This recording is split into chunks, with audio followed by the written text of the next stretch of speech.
Okay, sixth graders, let's talk about fractions and mixed numbers. It's our third lesson in fractions, okay? Fractions and mixed numbers. What's mixed? What is a mixed number? Alyssa? A whole number. Whole number with a fraction. Yeah, a whole number with a fraction. Where does a mixed number come from?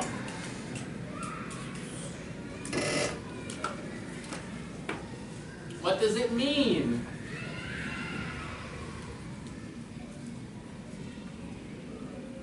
Well, imagine that these are like strawberry pies, because they're red. Okay? So we've got 1, 2, and then we have another half. Okay?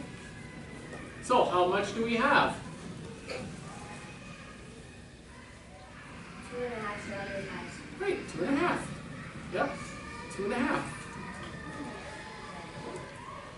That's what a mixed number means. It's when we have enough for some wholes, all right? But we also have some pieces. If we have part of a whole, then we have a fraction. Okay? That's what a mixed number means. 2 wholes and a half of another. In this case. Now, how is that related to top-heavy fraction? What is a top-heavy fraction? How can you describe what a top-heavy fraction is? Like imagine now.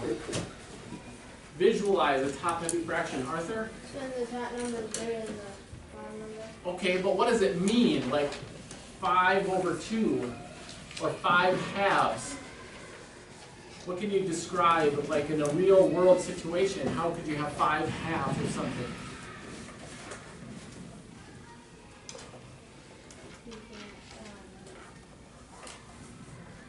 Five half of strawberry pies. Okay. 5 halves of them. Yeah, 5 halves of them. And so you could put 2 together. Or what we do is divide this by 2 to make wholes. Putting 2 together, putting them in groups of 2, because 1, 2 makes a whole. 2 pieces make a whole.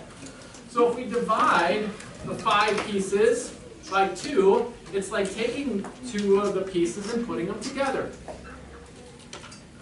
And when we do that, we put 2 together, and there's 1 left over. And so we have 2.5. That's what this fraction means. And anytime you're dividing, you're putting the pieces together to make wholes. Okay? If you have a top-heavy fraction, it means we have 5 pieces. And how big are they? Oh, they're halves. 5 halves. Okay? That's why when I was teaching you fractions in the beginning, I said the denominator tells you how many pieces make a whole, or how big the pieces are. Because now when we convert these, we're going to put them into groups. We're going to divide the top number by the bottom number. And then with the remainder, we put that over the denominator. Okay, David? So the 2 is like saying there will be 2 pieces of whole pot, and the 5 is like, that's the total of halves. Correct, yeah, that's the total of halves. And we can make wholes by putting them into groups of 2. Yep, yep. Now we're going to be using some bigger numbers and different numbers than that, but the process is the same. It's taking the number of pieces and dividing it by 2, and then taking the remainder and writing it over the denominator. So we would do 5, the top number divided by the bottom number, look up here. This is what we do to divide. Top number divided by the bottom number. Find the remainder, and then put the remainder over the denominator. So it equals 2.5. Okay? What if we work backwards?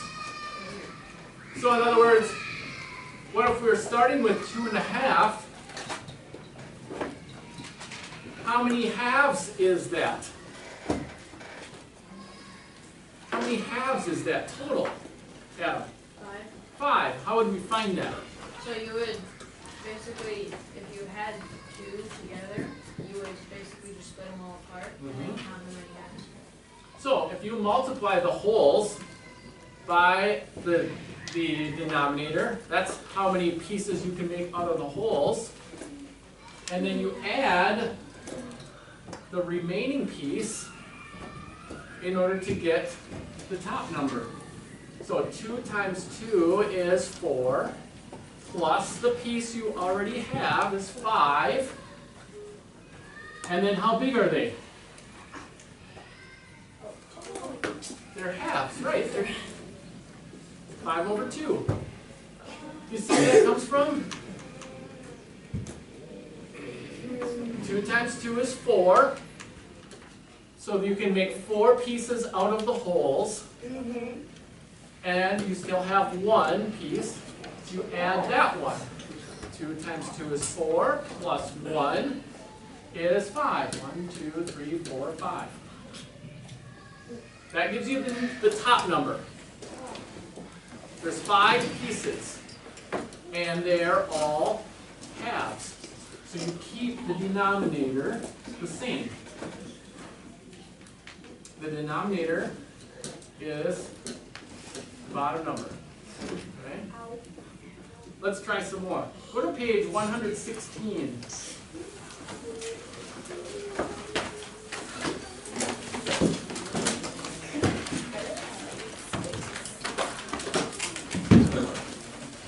Page 116, number 2.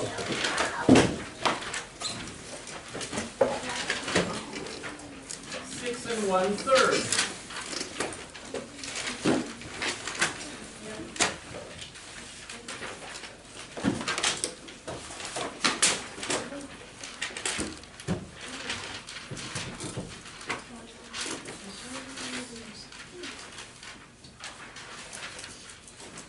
So it says, let's change the mixed number to the top-heavy fraction. Okay?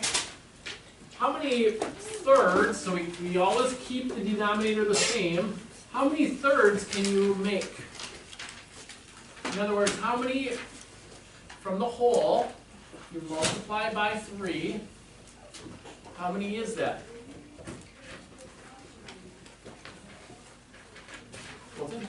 18, plus you've got 1 that's already in thirds. You've got 1/3 already, so you can make 19 pieces. 6 times 3 plus 1. Okay? So when I'm converting these, I like to put the times first next to the denominator, and then put the plus sign next to the numerator, so that I remember the formula. 6 times 3 plus 1. The whole number times the denominator plus the numerator. The denominator stays the same. Ben? I still don't understand how to make a mixed number out of fractions. Out of a top-heavy fraction? Yeah. You work backwards. So instead of multiplying, you divide. 19 divided by 3. And the remainder goes over the divisor. So this would be 6. 6 times 3 is 18. Remainder 1. That proves that 6 and 1/3 is equal to 19 thirds. So work the other way. Okay? try number 3. 1 3/4. Then write equals. So when you are doing these problems, you copy the problem, and then you write equals. Then draw the fraction bar. Okay? Then put the times in the plus, or you can think 1 times 4 is 4, plus 3 is 7, and keep the denominator the same. This is 7/4. Okay?